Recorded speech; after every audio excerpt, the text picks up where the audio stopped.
The mysterious death of Edgar Allan Poe. The year was 1849, and the autumn air in Baltimore was thick with the scent of decay. The once vibrant streets were now shrouded in a fog so dense it clung to the cobblestones like a malevolent specter. I had come to the city in search of inspiration, drawn by the macabre allure that had birthed some of the darkest tales in American literature. Yet, as I walked those haunted streets, I could not shake the feeling that something was terribly, irrevocably wrong. Edgar Allan Poe, master of the grotesque, harbinger of the bizarre, had been missing for days. The literary world buzzed with speculation, but no one knew where he had gone, or why he had vanished so suddenly. His last known whereabouts were a seedy tavern near the harbor, where witnesses claimed to have seen him drinking alone, muttering to himself in a language no one could understand. My investigation began there, at the tavern, where the smell of stale ale and sweat mingled with the salty tang of the nearby sea. The bartender, a gaunt man with hollow eyes, regarded me with suspicion as I questioned him about Poe's visit. "He was not himself," the bartender rasped, his voice barely a whisper. Kept looking over his shoulder as if someone was following him. He left in a hurry, left his drink untouched. I found something under his table after he was gone. Thought it might be worth something. He reached into his apron and pulled out a crumpled piece of paper, yellowed with age. My heart quickened as I took it from him, unfolding it carefully. The writing was unmistakably Poe's, a short cryptic note scrawled in his signature script. "The shadows lengthen, the walls close in. They come for me. I must escape before the final act is upon me." I felt a chill run down my spine as I read the words. They seemed more than the ramblings of a man driven mad by drink or despair. They carried with them the weight of something darker, something unspeakable. I left the tavern and wandered the streets, clutching the note in my hand. The fog grew thicker, the air colder, as if the city itself were conspiring to keep its secrets hidden. I found myself at the entrance of an alleyway, a narrow slit between two decaying buildings. There was something unnatural about the darkness that filled it, an inky blackness that seemed to pulse with a life of its own. Against my better judgment, I stepped into the alley. The fog enveloped me, and the world outside seemed to disappear, leaving me in a claustrophobic void. My footsteps echoed unnaturally loud against the walls, and the further I went, the more I felt an unseen presence watching me, stalking me. And then I saw him. At the far end of the alley, slumped against the wall, was a figure in tattered clothes. His face was pale, his eyes wide with terror, staring into the void as if he had seen something that had shattered his very soul. I approached cautiously, my breath catching in my throat as I recognized the man before me. It was Edgar Allan Poe, but something was wrong, terribly wrong. The clothes he wore were not his own. They were ragged, stained with something dark and viscous. His hands were bound with frayed rope, the skin around his wrists raw and bloody. And his face was twisted in an expression of pure, unadulterated horror, his mouth frozen in a silent scream. As I knelt beside him, I could see that his lips were moving, barely perceptible, as if he were whispering something to himself. I leaned in closer, straining to hear his final words. "Asterisk the raven knows," he breathed, the words barely audible. "Asterisk it watches. It waits." His eyes rolled back into his head and he fell silent, his body limp and lifeless. I felt a surge of panic, my mind racing as I tried to make sense of what I had just witnessed. But before I could react, a sound behind me made me freeze. A slow, deliberate tapping, like the beat of a heart echoing in the darkness. I turned, my blood running cold as I saw a figure emerging from the shadows. Tall, gaunt, draped in a long dark cloak that billowed like the wings of a great black bird. Its face was hidden beneath a hood, but I could feel its eyes on me, piercing through the fog, through the very fabric of reality. The tapping grew louder, more insistent, as the figure approached, its presence filling the alley with an overwhelming sense of dread. I stumbled back, desperate to escape, but my legs refused to move, as if the darkness had swallowed me whole. And then, just as the figure reached out toward me, a sudden violent gust of wind tore through the alley, scattering the fog and sending me sprawling to the ground. When I looked up, the figure was gone, vanished as if it had never been there. But the fear remained. The fear and the knowledge that something far worse than death had claimed Edgar Allan Poe, and that whatever it was still out there, watching, waiting. As I stumbled back onto the street, gasping for breath, I knew that this was only the beginning, the first act in a play that had been written long before I ever set foot in Baltimore, and the final act was yet to come.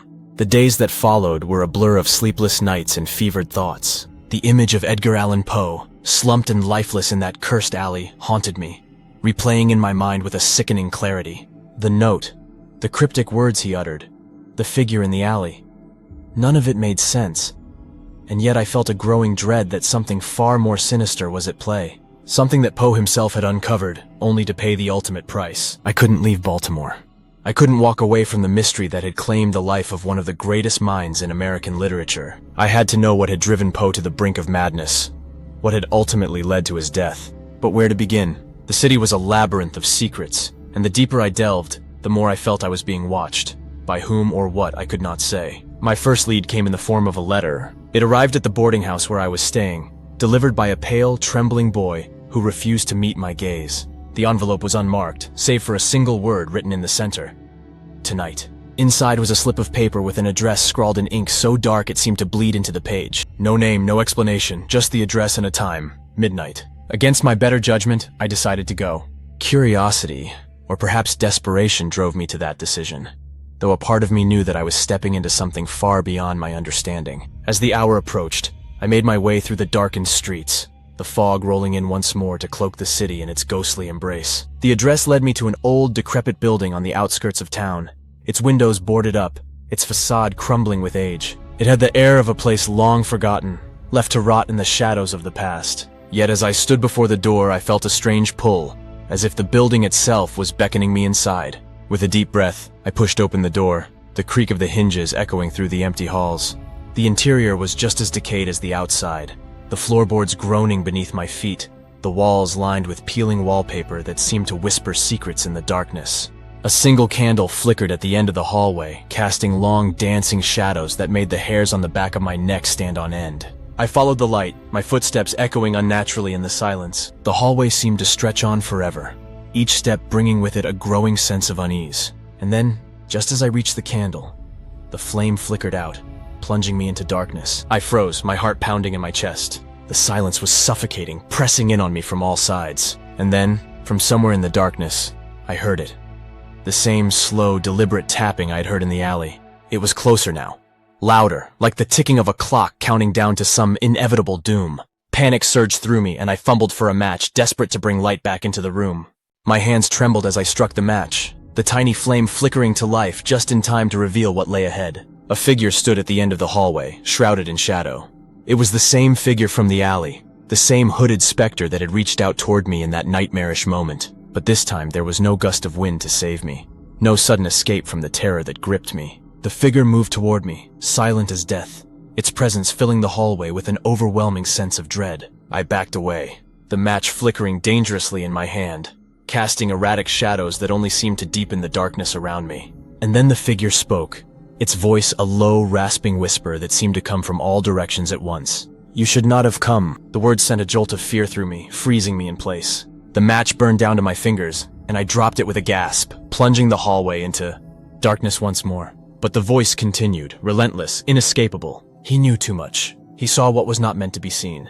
The figure's voice grew louder, more insistent, as if the very walls were speaking to me. "You are too close.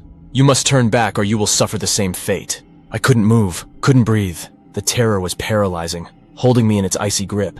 And then, just as suddenly as it had begun, the voice fell silent, and the figure disappeared, melting into the shadows as if it had never been there. I stumbled backward, desperate to escape the suffocating darkness. My mind raced, trying to make sense of what I had just experienced, but the fear was too overwhelming, clouding my thoughts. I turned and fled down the hallway, the sound of my own footsteps echoing behind me like a pursuing nightmare. But as I reached the door, something caught my eye.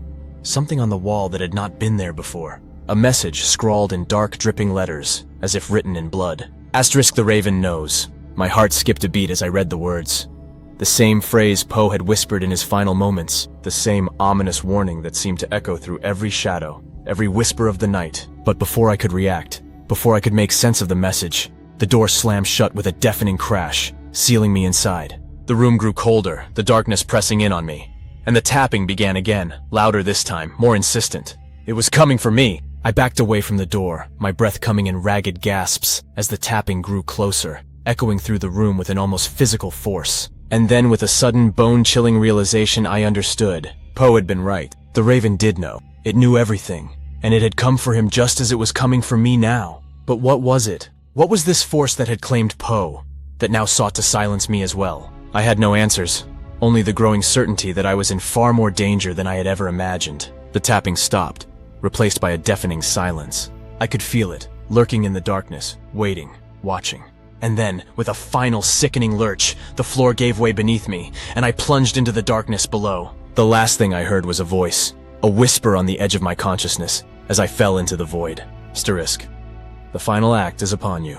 I awoke in darkness. My body ached, bruised from the fall, and my head throbbed with a dull, insistent pain. For a moment, I couldn't remember where I was or how I had gotten there. The only sound was the faint drip of water somewhere in the distance, echoing through what felt like an endless void.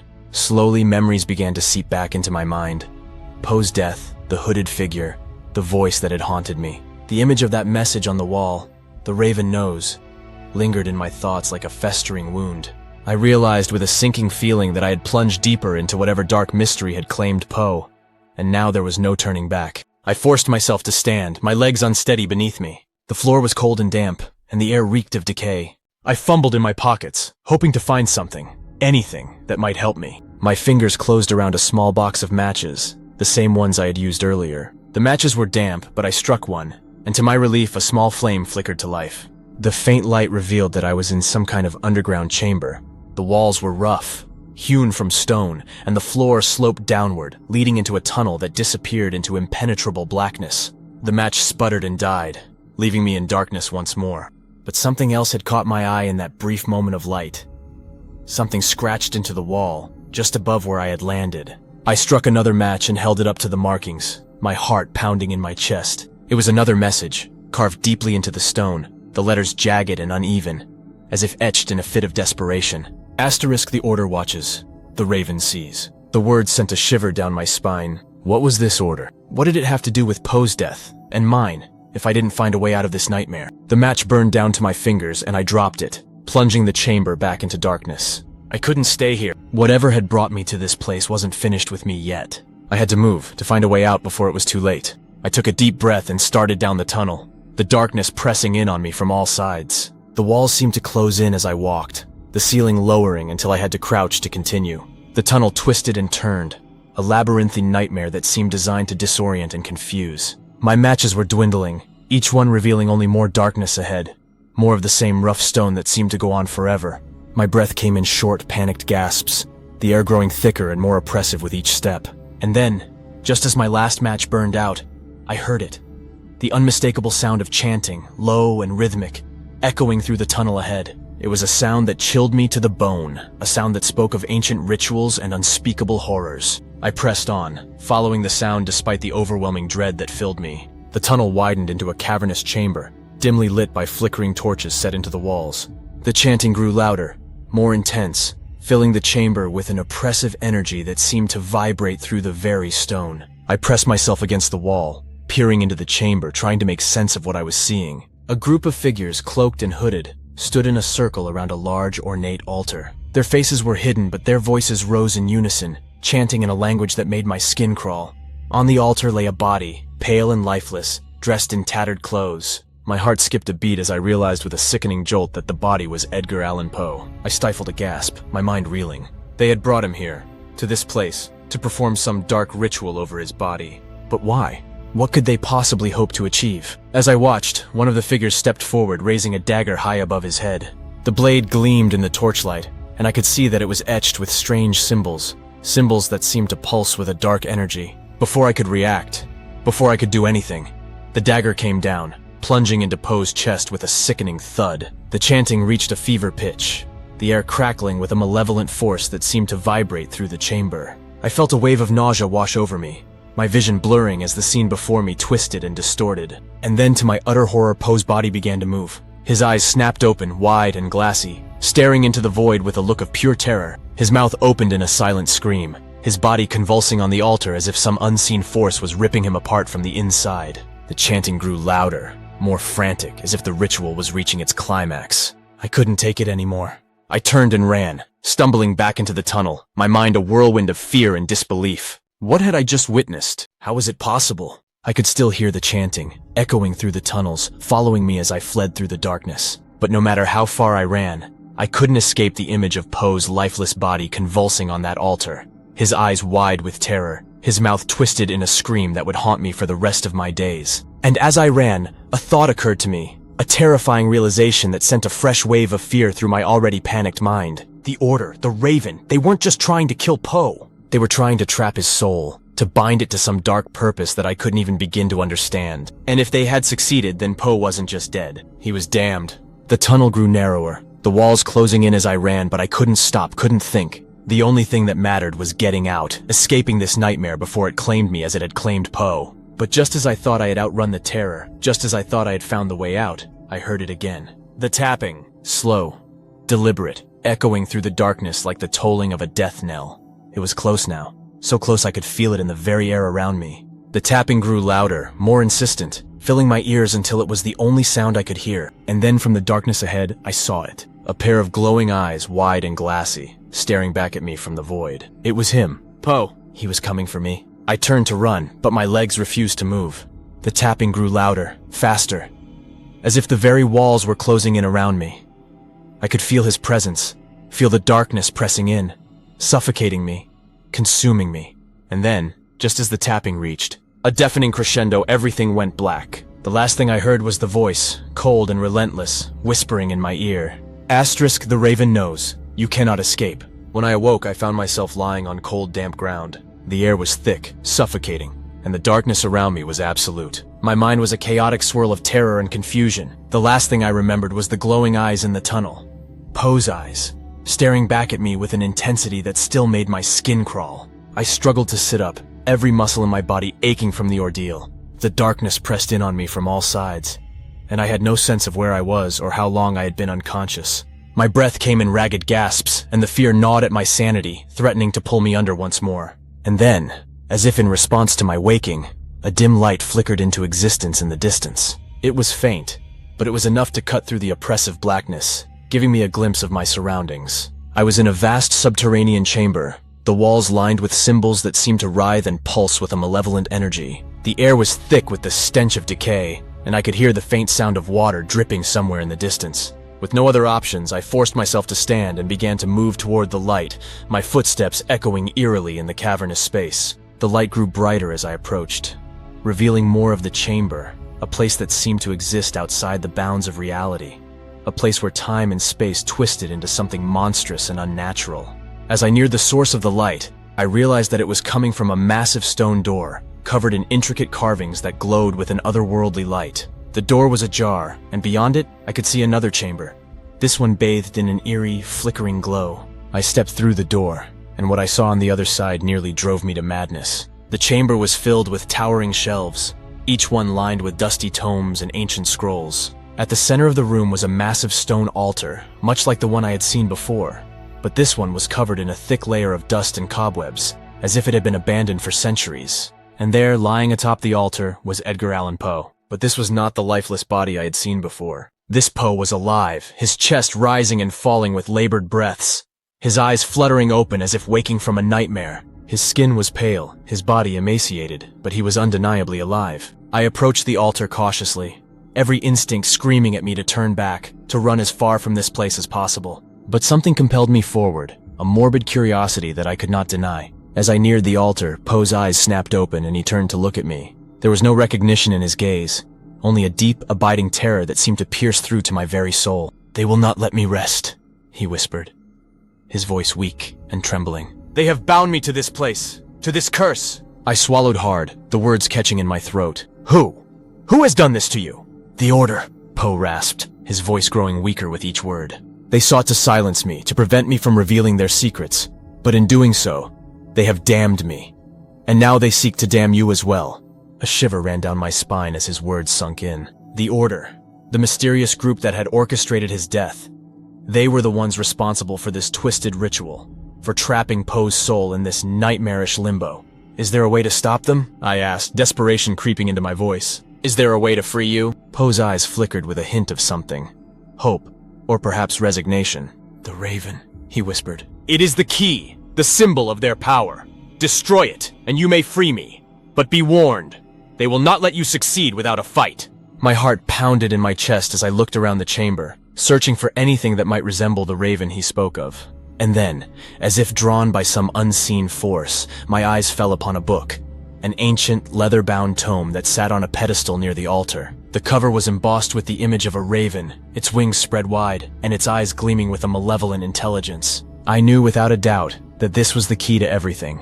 the source of the Order's power and the only hope I had of escaping this nightmare. But as I reached for the book, a cold wind swept through the chamber, extinguishing the torches and plunging the room into darkness. The air grew thick with the sound of wings beating in the shadows, and the tapping, the relentless, maddening tapping, echoed all around me. I spun around, my heart racing as I tried to pinpoint the source of the sound, but it seemed to come from everywhere at once, growing louder and more frenzied with each passing moment. And then from the darkness they emerged. The figures, cloaked and hooded, surrounded me, their faces hidden in shadow. They moved with unnatural speed, closing in on me with a terrifying precision. I backed away, but there was nowhere to run, nowhere to hide. The tapping grew deafening, reverberating through the very air around me, as if the walls themselves were alive with the sound. The figures closed in, their hands reaching out to grab me, to drag me into the darkness with them. I fought back, but they were too strong, their grip like iron as they pulled me toward the altar, toward the book. "No!" I screamed, my voice echoing in the chamber. "I won't let you take me!" But even as I struggled, I could feel the cold tendrils of despair creeping into my mind. This was it. This was the end. I had failed, and then, in the midst of the chaos, I heard it. A voice, faint but clear, cutting through the darkness like a beacon of hope. Asterisk, destroy the raven. Poe's voice, his final plea.